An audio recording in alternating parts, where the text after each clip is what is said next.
Good morning, welcome back to my channel. আজকে শনিবার 15 ফেব্রুয়ারি। এই জাস্ট একটু আগে ঘুম ভেঙেছে। এখন ঘড়ির কাঁটা 9:35 আর আমার ঘুম ভেঙেছে ওই 8:30টার দিকে। একটুখানি গড়াগড়ি খেয়ে উঠলাম। শনিবারটা তো একটু দেরি করে ঘুম থেকে উঠি, কারণ যেহেতু অশেষ নেই, অশেষের মানে আগে কি হতো, মানে ছেলে স্কুল না থাকলে অশেষের তো অফিসে যাওয়া থাকতো, লাঞ্চ রেডি করার থাকতো, ফলে উঠতে হতো। শুধু রবিবারটাই আর কি রেস্ট ডে ছিল। কিন্তু এখন যেটা হয়েছে যে শনিবারটাও যেহেতু ছেলে স্কুল থাকে না, তো শনিবারটাও একটু রেস্ট, মানে কম কাজ বা একটু ল্যাদ খেয়ে কাজ এরকম করি আর কি, অত তাড়াহুড়ো করি না। তো এই ছেলেও উঠেছে ঘুম থেকে, ওকেও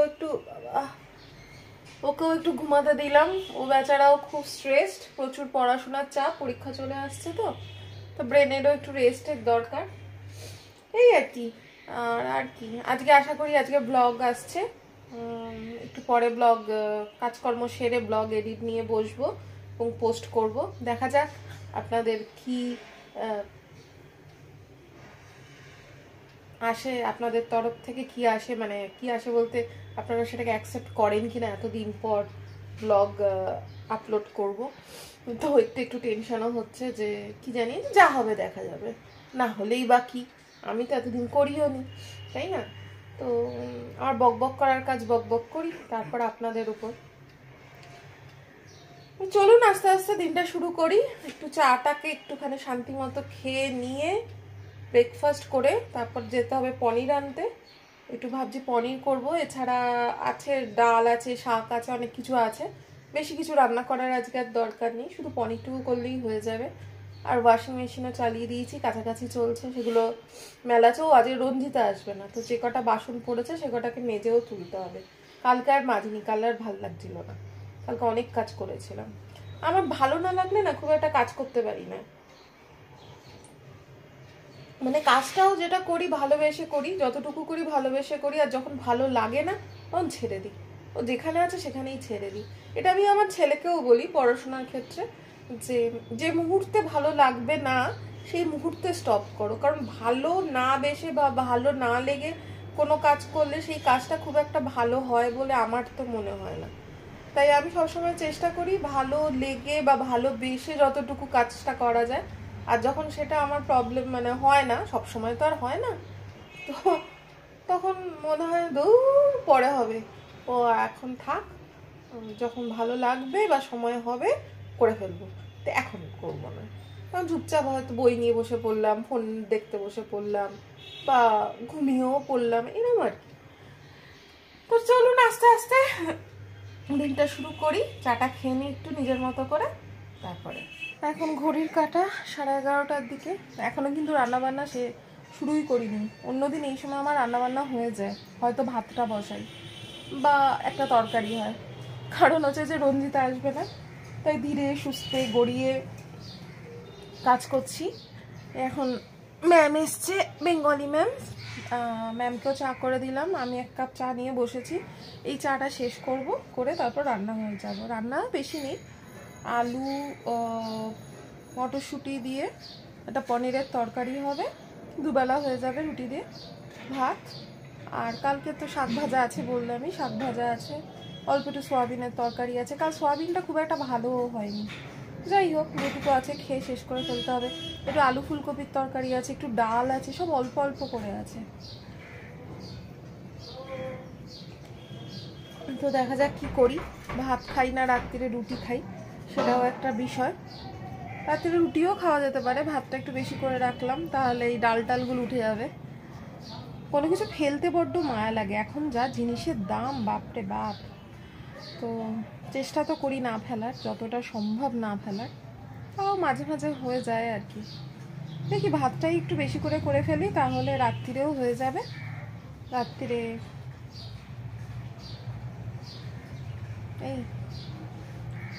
এই যে আমি চা খাচ্ছি, চাতাল ব্যক্তি আমি। অন্য সময় একটু দেরিতে খাই, 12:30টায় চা খাই। আজকে যেহেতু চা করলাম ম্যামের জন্য, আমার জন্যও করে ফেললাম। ও কেচে কুচে সব মেলে দেওয়াও হয়ে গেছে, এক ওয়াশিং মেশিন কাচলাম, মেললাম, ওগুলো শুকাক। কারণ স্যাটারডেটা না গড়িয়ে গড়িয়ে কাজ করি ঠিকই, কিন্তু কাজ যে কম থাকে সেটা নয়, কাজ প্রচুর থাকে, তবে তাড়াটা কম থাকে, এটাই আর কি। একটু ধীরে সুস্থে কাজ করি। প্রতিদিনই যদি অত তাড়া নিয়ে কাজ করি তাহলে তো যন্ত্র হয়ে যাবে, তাই না? রান্না বান্না স্টার্ট হয়ে গেছে। পনির ভেজে রেখেছি, জলের মধ্যে ডুবিয়ে রেখেছি, কথাবার্তা কিরকম জড়িয়ে যাচ্ছে। আলুও ভাজা হয়ে গেছে। এই যে টমেটো, আদা, লঙ্কার একটা পেস্ট তৈরি আছে, জিরে গুঁড়ো গরম জলে ভেজানো। আরেকটা হচ্ছে মটরশুঁটি।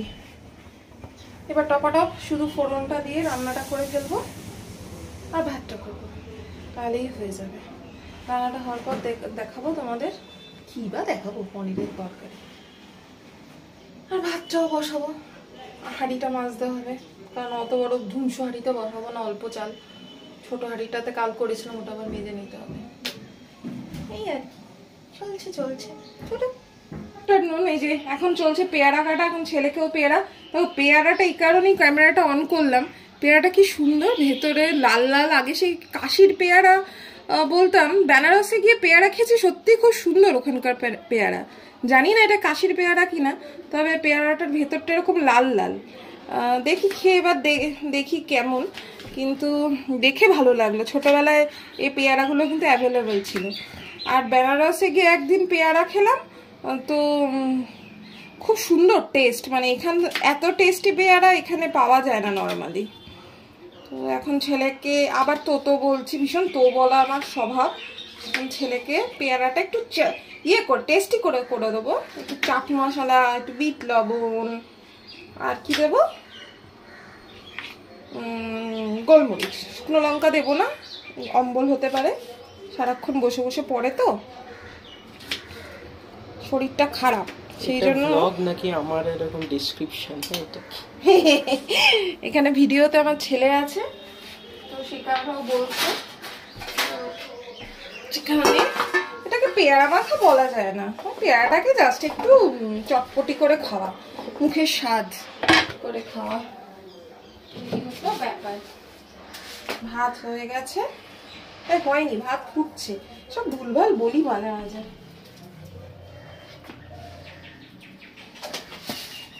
আর এই যে এইখানে আমার পনিরের তরকারিও রেডি। একটু ঝোল রেখেছি কারণ ছেলে ভাত দিয়ে মেখে খাবে, থাক এখন।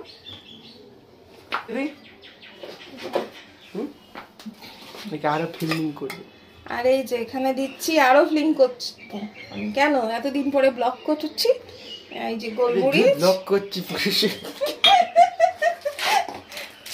আচ্ছা, আমার লাইফস্টাইল ব্লগ, আমি সারাদিন যা করি তাই তো দেখাবো। আমি কি এখন ব্লগ করার জন্য প্লেনে চেপে উড়ে উড়ে যাবো? এটা কি সম্ভব? প্লেনে চেপে উঠতে হবে না, কিন্তু হাতটা ওড়ানো বন্ধ করো, তাহলে কিছুই আর ধরতে পারবে না। হয়ে গেছে, এবার এটাকে মাখবো, দুজন মিলে খেয়ে নেবো, ব্যাস। পেয়ারাটা না সত্যি খুব ভালো, মিষ্টি।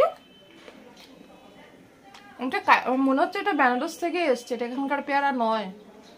সাইজটাও বিশাল, আমি দেখাচ্ছি, আরেকটা আছে, রঞ্জিতা এনে দিয়েছে। রঞ্জিতা ফল টল খুব ভালো কেনে আমার থেকে, তাই যদি কিনতে হয় আমি ওকে বলি, রঞ্জিতা একটু এনে দিও না, আমি টাকা দিয়ে দিই।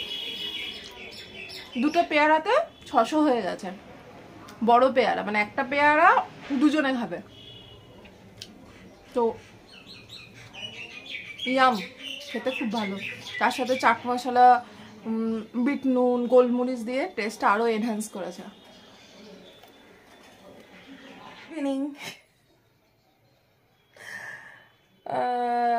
Good evening. এখন বাজে 7টা বাজে 15 মিনিট বাকি। তোমাদের জন্য ভিডিও এডিট করলাম সারা বিকেলবেলা বসে।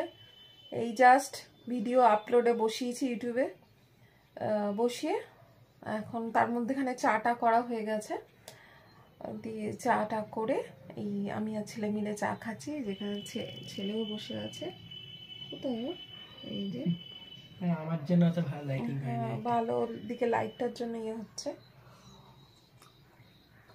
তো ভিডিও আপলোড হয়ে বসালাম, বসে এখন চা খাচ্ছি। এবার বেরোবো, ওই বললাম না যে ছেলের ইয়ে ছিল, আবার ইয়ে বলছি, উফ এই নিয়ে হাসাহাসি হয়। আমি সবসময় ছেলেকে বলি ইয়ে দিয়ে ইয়েটা করে দে না রে, এবার ছেলে বলি ইয়ে দিয়ে ইয়েটা কি। তো এই হচ্ছে আমার প্রবলেম, সারাক্ষণ ইয়ে বলা। কিছু কিছু ওয়ার্ডের উপর আমার খুব ভালোবাসা আছে, তার মধ্যে ইয়ে একটা। যাই হোক, বেরোতে হবে। ওই ছেলের কাশি হয়েছিল, তো সব ওষুধ শেষ হয়ে গেল, একটা মেডিসিন 1 মাস কন্টিনিউ করতে বলেছে, তো সেই মেডিসিনটাই আনতে বেরোতে হবে, আর একটু টাকাও তুলতে হবে। তো এই জন্য বেরোবো। আগে ভিডিওটা আপলোড হয়ে যাক, ভিডিওটা আপলোড হলে তারপর ড্রেস পরে বেরোবো। আর এখান থেকেই মনে হয় পেয়ারা খেতে খেতে এখান থেকেই শেষ করেছিলাম দুপুরবেলা, আবার চা খেতে খেতে এখান থেকেই শুরু করলাম। এই জায়গাটা এখন আমার ফেভারিট প্লেস হয়ে গেছে। এই জায়গাটা বসলে গলাটা কেমন করছে, এই জায়গাটা বসলে সরাসরি ওই